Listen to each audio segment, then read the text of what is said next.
नमस्कार प्रेक्षकांनो, लग्नानंतर होईलच प्रेम मालिकेमध्ये जबरदस्त ट्विस्ट आपल्याला पाहायला मिळणार आहे।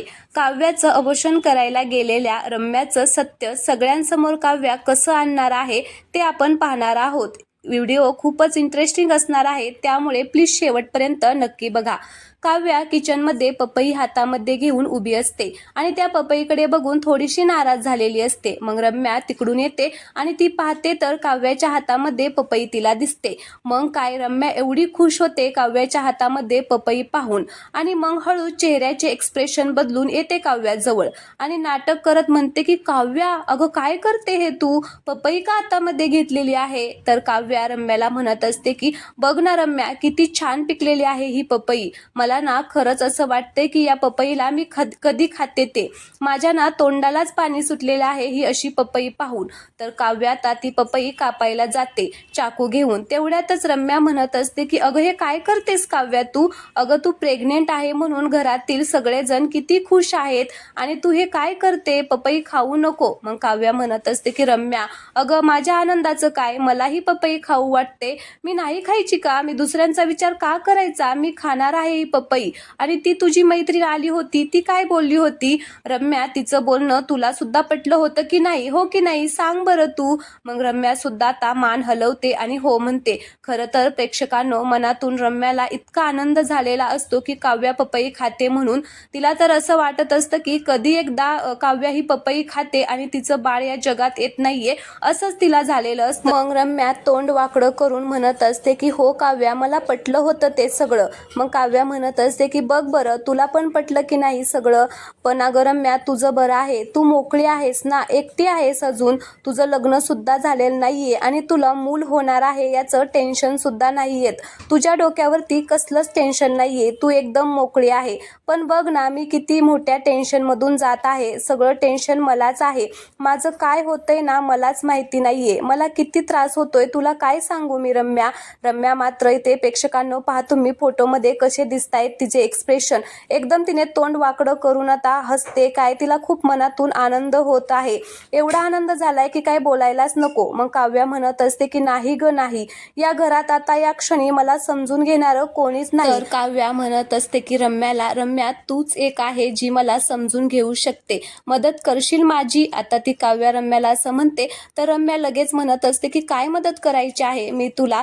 तर मग काव्या तिच्यापासून थोडीशी लांब जाते आणि म्हणत असते की आता तुला कसं सांगावं ना तेच कळत नाहीये मला, उद्या माझ्या बरोबर हॉस्पिटलमध्ये येशील का। आता असं म्हणताच रम्या पाठीमागे आनंदाने उड्याच मारायला लागते, तिला एवढा आनंद झालेला असतो की तिचा आनंद गगनातच मावेना। आता ती जोरात उड्या मारायला लागते आणि तोंडाला हात लावून मोठमोठ्याने हसायला लागते। तर काव्या पुन्हा म्हणत असते की खूप झालं रम्या, मला आता सुटका हवी आहे ग या बाळापासून। रम्या मात्र पाठीमागे देवाचे आभारच मानत असते काव्याचं हे बोलणं ऐकून। तर काव्या पुन्हा रम्याला म्हणत असते की अगं निदान माझं हे करिअर, माझं हे IAS होण्याचं स्वप्न पूर्ण होईपर्यंत तरी मला या बाळापासून सुटका हवी आहे, नंतर घेईल ना मी लगेच चान्स। आता ती पाठीमागे वळून बघते तर काव्या तिला म्हणत असते की येशील ना माझ्या बरोबर उद्या हॉस्पिटलला। रम्या म्हणते की हो येईल अगं मी तुझ्या बरोबर, तुला जर एवढंच वाटत असेल तर येईल मी तुझ्या बरोबर। मग काव्या म्हणत असते की थँक्यू सो मच, पण घरात कोणाला काही कळून देऊ नको बरं का, सांगू नको कोणाला। तर लगेच रम्या म्हणत असते की अगं मी कशाला सांगेल, मी आहे तुझ्या बरोबर, तू काहीच काळजी करू नको, मला तुझं दुःख सगळं काही समजतंय। असं म्हणून आता काव्या तिला मिठी मारते। तर रम्या मिठी मारलेली असते तर दुसऱ्या साईडने म्हणत असते की उद्या बघच, घरच्यांना मी तुझ्या मनातली ही इच्छा दाखवूनच देईल की तुला काय करायचं आहे ते। असं म्हणून आता ती खूपच अशी हसत असते आणि नंतर मग ती काव्याला म्हणत असते की काव्या आता तू आराम कर, मी जाते, गुड नाईट। तर काव्या सुद्धा तिला आता व्हेरी गुड नाईट असं म्हणते। मग आता रम्या तिथून निघून जाते।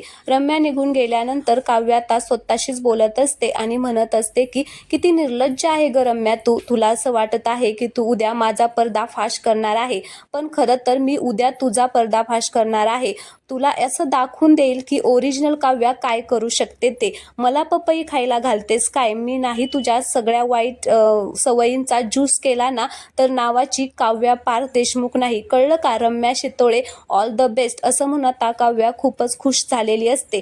दुसऱ्या दिवशी आपल्याला पाहायला मिळतं की रम्या हॉस्पिटलला काव्याला घेऊन जाण्यासाठी तयार होऊन आलेली असते. तर पार्थ त्यांच्या रूममध्ये सोफ्यावरती त्याचं काम करत बसलेला असतो. तर रम्या पार्थला म्हणत असते की काव्या तयार झाली का?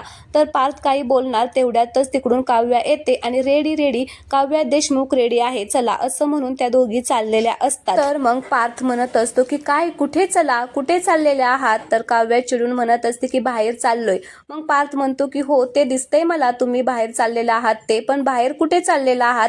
मग काव्या म्हणत असते की ते सगळं मी का तुम्हाला सांगू? तर पार्थ चिडून बोलत असतो की साधा सरळ प्रश्न आहे त्याचं साधं सरळ उत्तर द्यायचं असतं. काव्या म्हणते की साधं सरळ काहीच राहिलेलं नाहीये आपल्यामध्ये देशमुख, उगाच तुमच्या प्रश्नांना साध्यापणाचं लेबल लावू नका प्लीज, कंटाळा आलाय हो मला तुमच्या प्रश्नांना उत्तर देऊन.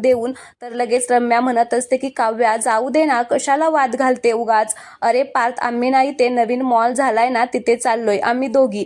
तर पार्थ म्हणत असतो की याला म्हणतात साध्या प्रश्नाचं सरळ उत्तर. तर रम्या खूपच खुश होते पार्थचं असं बोलणं ऐकून. तर पुन्हा पार्थ म्हणत असतो की अच्छा तुम्ही मॉलला चाललाय का? मी पण येतो तुमच्या बरोबर. तर काव्या चिडून म्हणत असते की का आणि कशासाठी? आता ठरलंय ना, दिसतंय ना तुम्हाला मी आणि रम्याने प्लॅन केलेला आहे, आम्ही दोघी जाणार आहोत, तुमचं काय आहे हो मध्ये?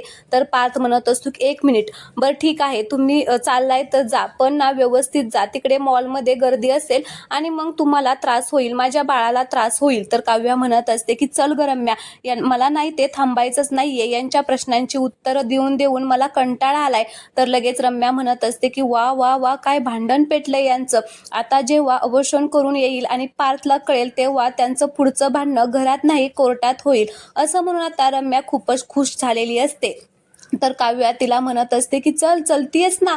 लगेच आता रम्या हो म्हणून आता दोघीही निघून जातात. तर आता रम्या पुढे गेल्यानंतर काव्या पार्थला ऑल द बेस्ट करते आणि दोघेही एकमेकांना किस करतात आणि जबरदस्त आता रम्याची ते दोघेही जिरवणार आहेत. तर रम्या काव्याला हॉस्पिटलमध्ये घेऊन गेलेली असते अवशोन करण्यासाठी, पण काव्या मात्र रम्याचा आता सगळा चेहरा घरातील सगळ्यांसमोर आणणार आहे की तिने कसं फसवून आता तिला अवशोन करायला नेलेलं असतं. ती सगळं आता रम्यावरती ढकलणार आहे आणि रम्याचा चांगलाच आता इथे बँड वाजणार आहे. काव्या आणि पार्थ आता जिंकणार आहेत आणि रम्याचं सगळंच खरं रूप आता घरच्यांसमोर येणार आहे. ज्यावेळेस मानिनी विक्रमला हे समजेल की आता काव्याचं बाळ संपवण्यासाठी रम्या एवढे सगळे प्लॅनिंग करत होती, त्यावेळेस आता तिला त्या घरामध्ये थारा नाही, ते सगळेजण मिळून आता तिला घराच्या बाहेर काढणार आहेत. पण पुन्हा वसवात त्यामध्ये येईल का हे पाहणं खूपच इंटरेस्टिंग असणार आहे.